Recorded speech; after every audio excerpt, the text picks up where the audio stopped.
Hello, everybody. Um, Welcome to How to Automate Your Business's Operations. Hopefully you can see a slide on screen, and so do wave if you cannot, or put something in the Q&A box. If everybody's all good, then I will begin. I'm Ian Gosling. I'm one of the founders of Auto. Auto is a no-code automation platform for SMEs and professional services, and I'm going to tell you a little bit more about how you can use Auto and other tools like it today. So, first of all, what would you consider using Auto for? So, businesses all have their own unique processes. Our clients include people who send oil tankers around the world and need to do shipping paperwork related to it, companies who create dietitian plans or nutritional plans for people, clients who sell technology and need to automate their processes. Broadly speaking, we break processes down into one of three types. We have operational processes. So these are things like order processes, work and purchase orders, the nitty-gritty of running businesses every day. We have document processes. So we all have to produce routine documents, contracts, legal documents, agreements, onboarding policies, promotional terms and conditions, all sorts of different things. And so that's another type of process. And finally, there's one that's often neglected, which is what we call knowledge automation. It's a knowledge-based process. It's where you are seeking to provide, either through a decision tree or a balanced scorecard, an explanation of some bit of policy. So, a really interesting example is we worked with a company and they needed to help their executives be compliant with the US Foreign and Corrupt Practices Act, which is, has very strict rules around gifts and things like that when working overseas. So the point here is your business has processes that are unique to you, that you do in your way. And that can be quite difficult because they are unique to you. There isn't a bit of software off the shelf that deals with that. There's no bit of software that you can, there's software that produces invoices, but there's not software that processes orders or produces documents in the way that you need it to. Now that's important because it means those processes are then difficult to digitize. The stats show that people working in everyday jobs are spending about a third of their time doing routine processes, things which are basically grinding the wheel, just things that need to be done. They're important, but they perhaps don't require a massive amount of intelligence, and then perhaps not very satisfying when they're done. And so, this is a problem. People have too much work to do, and spending a chunk of their valuable time that they could be spending doing something more interesting and exciting instead on something that's pretty routine and dull is a waste of a third of that person's time. So our goal, and the goal of these kind of automation, is to replace that time with technology. It's as simple as that. Our case studies are showing we can eliminate about 75% of time spent on the kind of processes we've talked about here. There's a second problem, of course, which is getting people to follow a process. So the classic example here is the sales team who are focused, rightly so, on getting the sales for your business, and less focused and patient with sorting out the paperwork that maybe need to come afterwards and following the process that needs to come afterwards. And that can lead to all sorts of, situations where, there's a cut and paste error where they've sent over the contract with the details of the last customer they sold to on it, or failure to follow approvals processes, all sorts of different things. That's because those processes are being run on spreadsheets and cut and paste and all of that, all of that nitty gritty that takes a lot of time. Automation enforces the process, right? You set the process out in the software, and the software follows it. It's going to follow your rules. It doesn't get tired. It doesn't have a day off. It doesn't get distracted and need to go and get a cup of coffee. It just follows the process. And what's more, it will do things accurately. It will make the calculation accurately. It will replace the customer's name accurately in a document. It will do all of those things accurately. The final problem is, I think, the one we're really focused on here today. And that is digitization is difficult, right? So the case for automating the kind of routine work in your business is pretty compelling. I mean, you save time and money and things get more accurate. That's a pretty good case.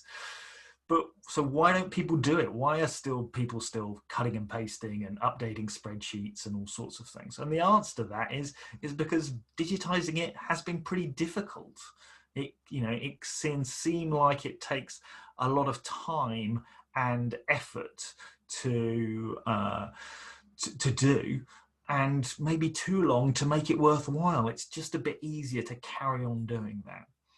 And so we are, at Auto, we're part of a new generation of software tools that is making this kind of work much easier to automate. And we do that using what we call a no-code platform. Now, that's another buzzword, and I'm sure the last thing you need in your life is another buzzword. But it's important because it takes away that digitization is difficult barrier. It makes it a lot easier for non-technologists, people who don't write software for a living, to build and automate those processes. What do our customers say? Well, they say they save a lot of time. They say things get a lot more accurate. So Asif is the CEO of a technology business, and he's got that problem with his sales team. He needs them to follow a process.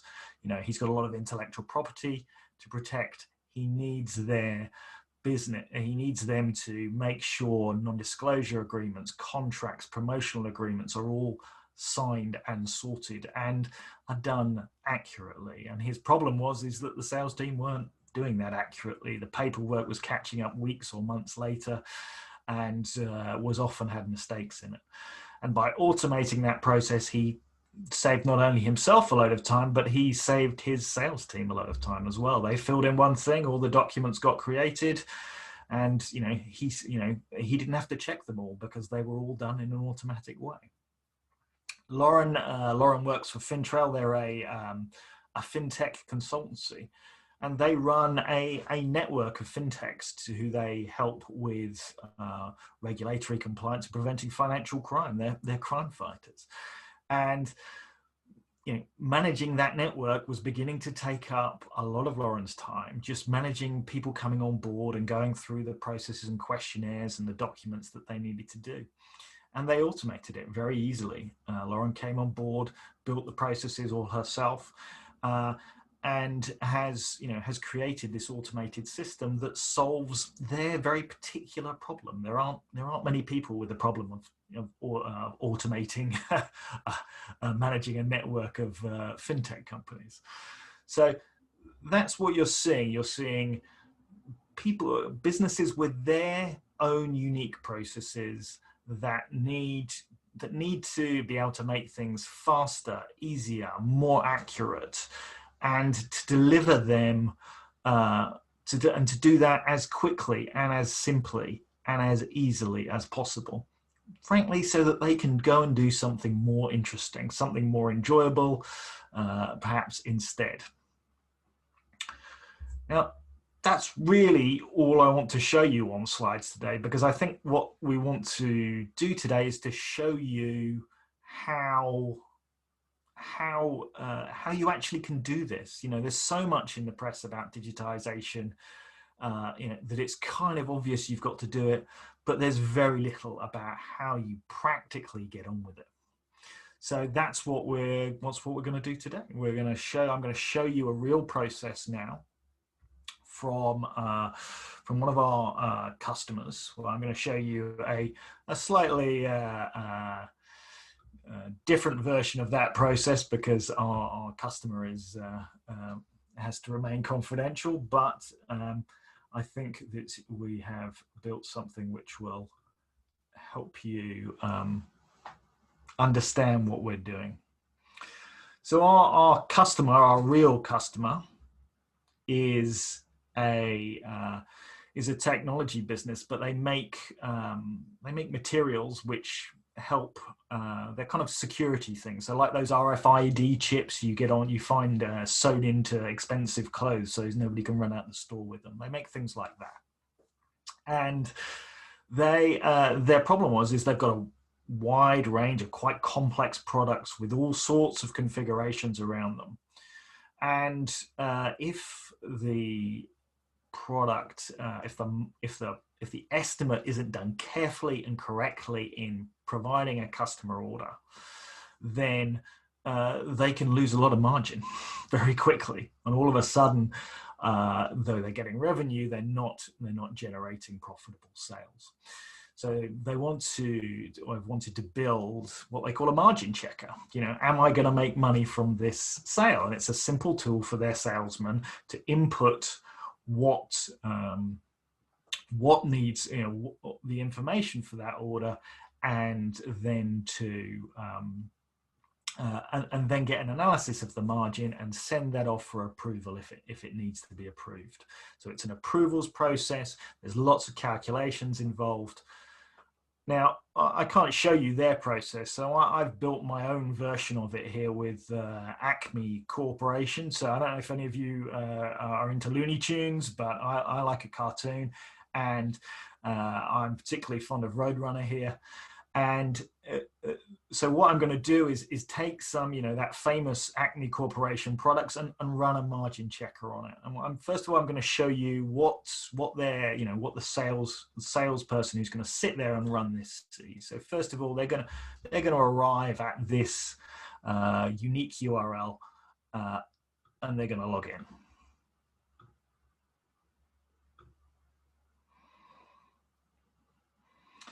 And as you can see, it's a really simple interface, and that's really important. You know, they haven't got to learn. We don't have to train salespeople to use this product, because it's kind of obvious. You know, you've got to select a customer, and in this case, we're going to be Mr. Wile E. Coyote here, and then you've got a back and a next button. It's, you know, it's not, you know, it's important. You know, so much corporate software requires so much time and effort and training to roll out, and you know, it's a real barrier. So we've tried to build something that when it's used by your end user, it's kind of obvious. It should be, you know, for want of a better phrase, idiot proof. Now, so we've selected our customer from our list of customers, and then we're going to select some of the famous Acme products. I had good fun researching this on the internet. So first of all, we're going to set a new trap for Roadrunner. So we're going to need some glue. I'm going to want 5 of those. And then I'm going to need an anvil. I just need 1 of those. Nice big heavy anvil. And then obviously I'm going to need some bird seed. I'm going to need a lot of bird seed. And finally, I'm going to need some giant rubber bands to hold my anvil up. So I'm going to have sort of 5 of them. Now, what you've seen here is just a simple loop of questions going around, and I can, you know, see all of the figures that I've put in. because maybe when you're inputting the order, you don't know how many items are going to be in it. So we run this, this sort of looping question. And then I want to put a discount percentage in. And so I put in a 10% discount. So the first question is, you know, how much, what does my margin look like? And as you can see here, it has looked at my products, looked at the number, found the price of it, found out what my gross margin is, calculated the value of the order, turned the gross margin into pounds, applied the discount, given me a net margin amount. And it's told me that my net margin for this order is 9% on a £20,000 order. Now I know that I've got to get a approval for this order, so it's gonna send it off. And now it's what it's doing is it's sent it off for approval to management, because if it's less than 10%, I need to get a manager's approval to do it. Now, to save us sitting around and waiting for the web to show up on email, what we've got here is I've done one we can see earlier. So you can see here. So that's the wrong one. I'm going to show you this one here. So in fact, it's arrived already. Here it is. Super quick. So you can see it is. It's asking me if I'm willing to approve the order for Wile E. Coyote with this margin. So as a manager, I don't even need to log into Auto to do this. I can just click yes on that button. And now what it's going to do is it's going to send an email to finance. It's going to approve the order. It's going to do everything that I need it to do. And in fact, what it's done is it's sent me the order on, it's approved the quote that I've done here, and you can see I've got my it's created an automated document for me as well. So it's I'm just going to change the share on the screen so you can see what that document looks like.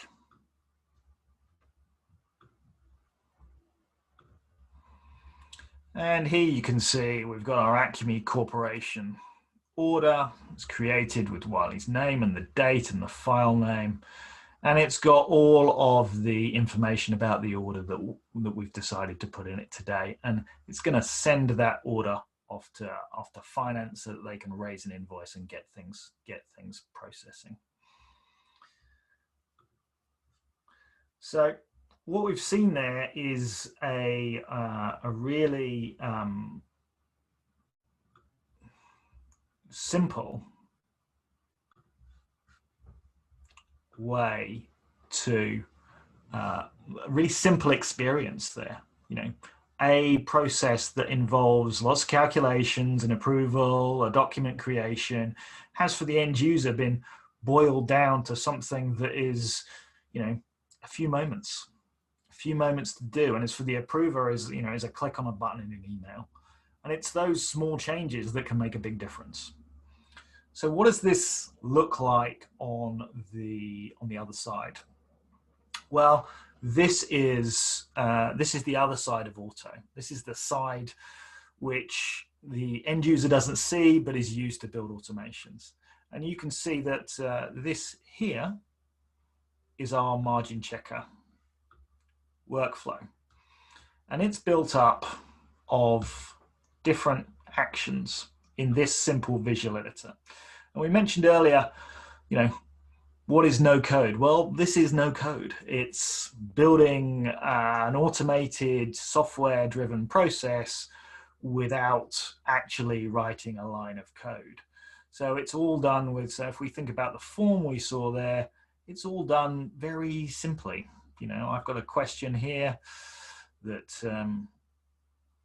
enables me to, I can set up in a few minutes, a few moments. It's going to pull from a table that's held somewhere else a list of my customers and enable me to select from it.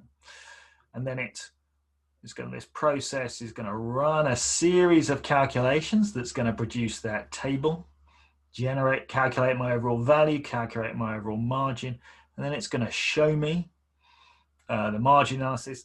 Then it's going to create a quote, and it's going to create that quote document. And finally, it's going to run a little bit of logic on it. It's going to go, if overall net margin is less than 5%, go to rejected. So if it's automatically rejected, if it's less than 5%, if it's more than 5% but less than 10%, when we go to approval, and if it's else, it gets automatically approved. So we've even, the management then only need to approve the ones that they need to approve. And it's a very clear, simple process. Now, in this case, I can see, that at the bottom here, I forgot to send my salesman an email to invite him to tell him that his order's been successful. So maybe I'm just going to add that on now. I've selected the wrong thing, actually. That's a form. I need an email. Where's an email? There it is. I'm going to select an email here. So I'm just going to drag and drop that in. I need an email. So I go and get an email action from my palette of actions down here. And I'm going to connect it up. And I'm going to go to email 1. So I'm going to link it in. And then I need to set up that email, right? So I need to send it to somebody. So I need to send it to the person who logged in. So I'm going to send it. There's their email automatically gathered for me. Success. Order.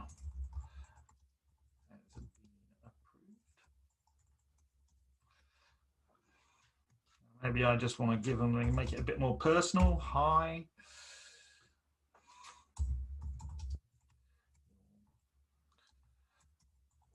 For. I've got customer name coming up here. There he is. Being approved. See? Document. So I can, very simply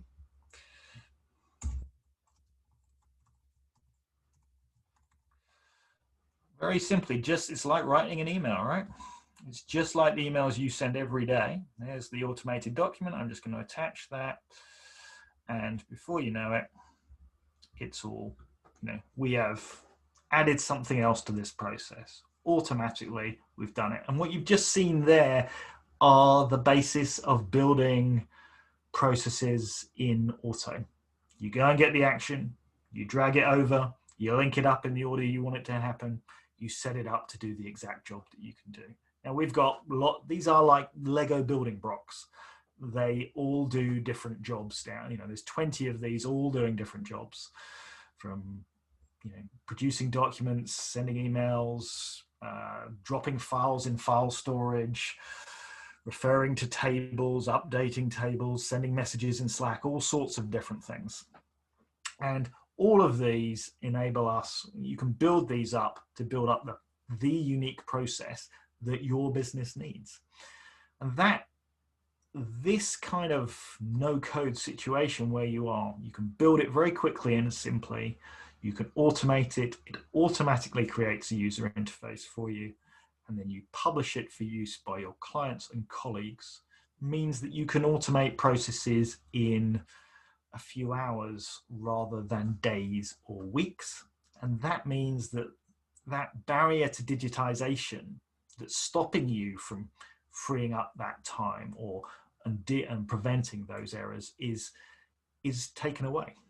It's removed. Now, you have to learn how to use the platform a bit, but we do help with that, and we often also help our customers build their workflows to get them set up. So that's, this is how you can look at your processes literally as like we have here. Draw a map of them on screen, map them out in front of you and have that dynamically turned into software. And in doing so, you're going to build processes that save your time, save 7 to 75% of your time, and help eliminate all of those errors. Final thing to show you is once you've once you've got those processes running, you can track them. You can see here all the path I took through those processes I've taken over today. But you can also, we've also got all of the information here. So this is particularly useful if you've got regulated processes or processes that you want to keep a very close eye on, because you've got all of your information gathered. It also means that you can look at accelerating. You can look at how you might improve those processes. You can begin to use analytics about thinking about how you might improve them. So that's what I wanted to show you today. Here we are. It's a simple way for you to build and automate your processes. So at that point, what I'd like to do is just take this off the screen here and open it up to questions. I'm going to look. So if you've got any questions, please post them in the Q&A box. So we have, how long does it take to learn auto? So the very basics you've just seen. When we first start out, we do an onboarding package with a customer. Generally, the first session is about an hour and a half. And at that point, they are 75% of the way up the learning curve, because the principles are really as simple as you've just seen. Drag and drop it in, link it up, configure it to do what you want it to do. It's where, when you get into tables or integrations into other systems, of which we have many, then things get a little bit more tricky, but they aren't. But again, they aren't.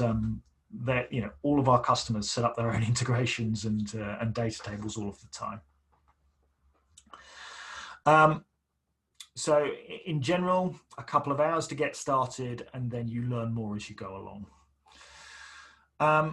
What does our pricing structure look like from Nick? So you will be able to see our pricing structure on our website's pricing page. And what you'll find there is we don't price by number of users. We price by how much you use auto. So the pricing, it comes in bands, and it's based on the number of workflows that you have that are published, so that are live and in use, and the amount that they are used. So we run a kind of a points-based system. It's kind of like when text messages used to get 100 text message with your mobile plan. A bit out of date now, but and you can use that, and those points get used up on a fair usage basis. And if you go over too much or too often, then we come and have a chat with you about upgrading. So I hope you can see all that on our website, and we're happy to have a chat with you about it. What platforms does auto integrate with? So we have today we have two types of integrations. We have what we call native integration. So we have those into Google, Slack, Microsoft's OneDrive, Dropbox. I'm trying to think of Stripe, as we have some customers who use that to take payments because they're selling sort of products through the platform, and we have a couple of others. But we also have what is called our API manager. So our API manager is probably the most technical bit of the platform, but it's still actually very easy to set up. I mean, I'm not a programmer, and I do it.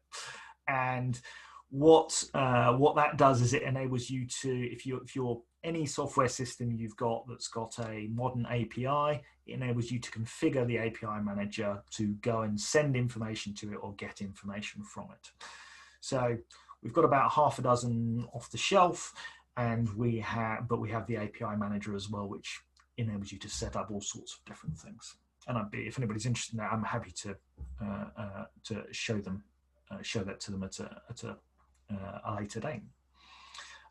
Any more questions? Anything else anybody would like to ask? No? Okay. Well, look, thank you very much, everybody. I hope you've enjoyed seeing what we're doing, and I hope it's of interest to you. if you've got all your processes working smoothly, then congratulations. You don't need us, but it's been great to speak to you. So thanks very much. Let me see, I've got a couple of messages down here. I'm just going to check.